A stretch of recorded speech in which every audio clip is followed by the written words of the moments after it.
Welcome to historic Jefferson County, West Virginia, where Mr. James Boyer and Ms. Lisa Boyer share the effects that they will be facing if the Valley North transmission line is approved. Down this, see the pine trees? Yes. There's a little dirt Yep. road that goes to the river. It's going to follow those pine trees. Okay. Yeah, the pine trees go down to, it splits off to two historic properties, the Shannon Hill and Shannon Park, Uh-huh. which are just over the ridge at the Oh, top wow. end of our hayfield. One line comes straight down this driveway, and another comes from that far stand of trees that you can see in the distance over. They both converge in that area there, which is there's an old barn there. Mm-hmm. That used to be, all of this used to be part of my family's farm. There's 800 acres here. It'll take out that whole row of pine trees. And then It's been there forever. the back end of my hayfield, it looks like it's going to take about 25% of my hayfield. And then over the ridge and right into a development. And, I mean, he's got a house, a barn, comes right in between. Wow. Most of our farm is open fields, Mm-hmm. so I let all of this grow up Yeah. for my wildlife. Mm-hmm. I get deer, I get pheasants, fox, occasional bear, butterflies, monarch caterpillars, the milkweed they feed off of, boxwood turtles, snakes, hawks. I saw a bald eagle yesterday eating off a dead carcass. But it's going to go right through here and just obliterate this whole habitat right here. Yeah, this whole section will be removed. Yeah.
projected line is coming from those trees right there, which is on my neighbor's property, cuts across here, straight down and into our cottonwood trees.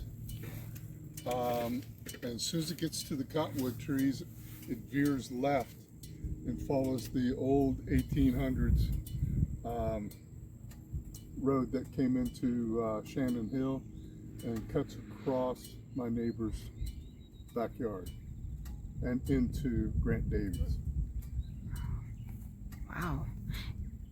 So it's a pretty healthy swath of hayfield that I'm losing here. Probably out of the 30 acres, I'd say it's close to 30%, about 10 acres of it.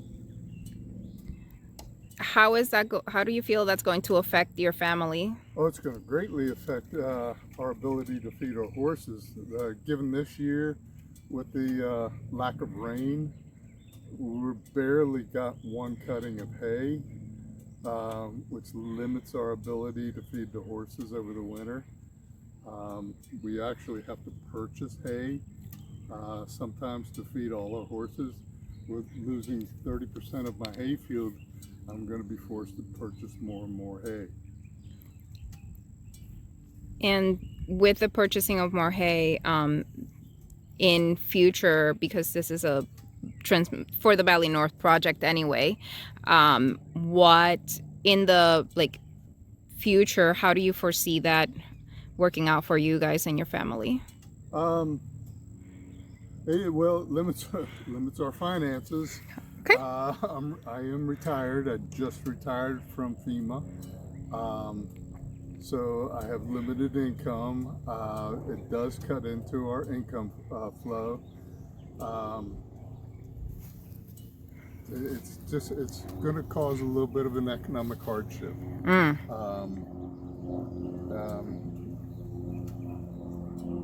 I've got horses I still have to feed. I have a lot of horses I'm responsible for. We raised them. Our responsibility to those horses is to make sure they have a good home. And I'll do what I can to make sure that happens, but it makes it really tough when you're looking at hay costs going up. Do I have to find alternate feed for them? If they get sick, do I weigh feeding them versus taking medicinal supplies? It makes it tough. Yeah.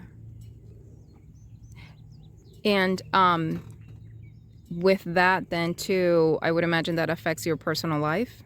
Yes. Yeah. It limits I have a terrible habit of playing golf. So yeah, it does limit my golf trips. But it limits a lot of things. It limits what I'm able to hand down to my daughter. Granted, she's doing well on her own down in Raleigh, North Carolina, but still want to make sure she's well taken care of. I still need to maintain this farm. I still have to pay property taxes on it.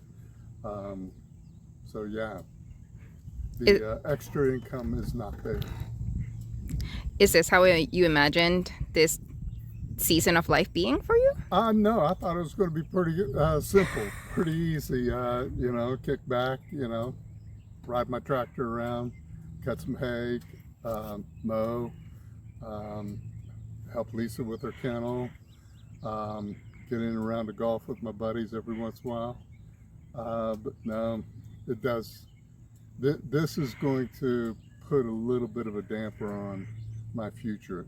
And so, Mr. Boyer, with potentially looking at subdividing the land for in the future, how does the Valley North project coming through and cutting up your property, how does that affect you? How does that affect? Oh, it's going to have a huge effect on me because the power line will come through and take out possibly up to 10 acres of my hay field. It's going to take 15 acres of my nature preserve. Something that I'd hoped to hand down to my daughter, whether subdividing it or just selling it itself, but nobody's going to want property that has a 765 kilovolt transmission line over top. There's environmental issues involved with that. There's health issues involved. I couldn't put a lot here for anybody to live in because of those, so it's going to limit my ability to hand anything down to my daughter. And you mentioned a nature preserve. What can you tell us a little bit more about that? Yeah, we have a little mini nature preserve right here between us and the Shenandoah River.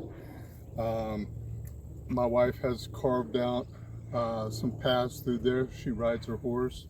It's great habitat. We see bald eagles, red-tailed hawks, the occasional box turtle.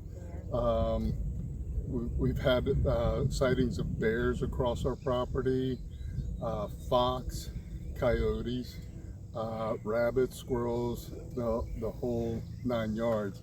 Plus, part of her kennel, she's able to take the well-behaved dogs for a nature walk through the paths that she has cut out through there. And it's great for our dogs. So we take our dogs down to the river for a walk.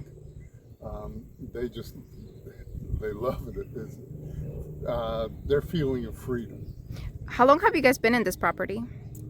My grandparents owned this property.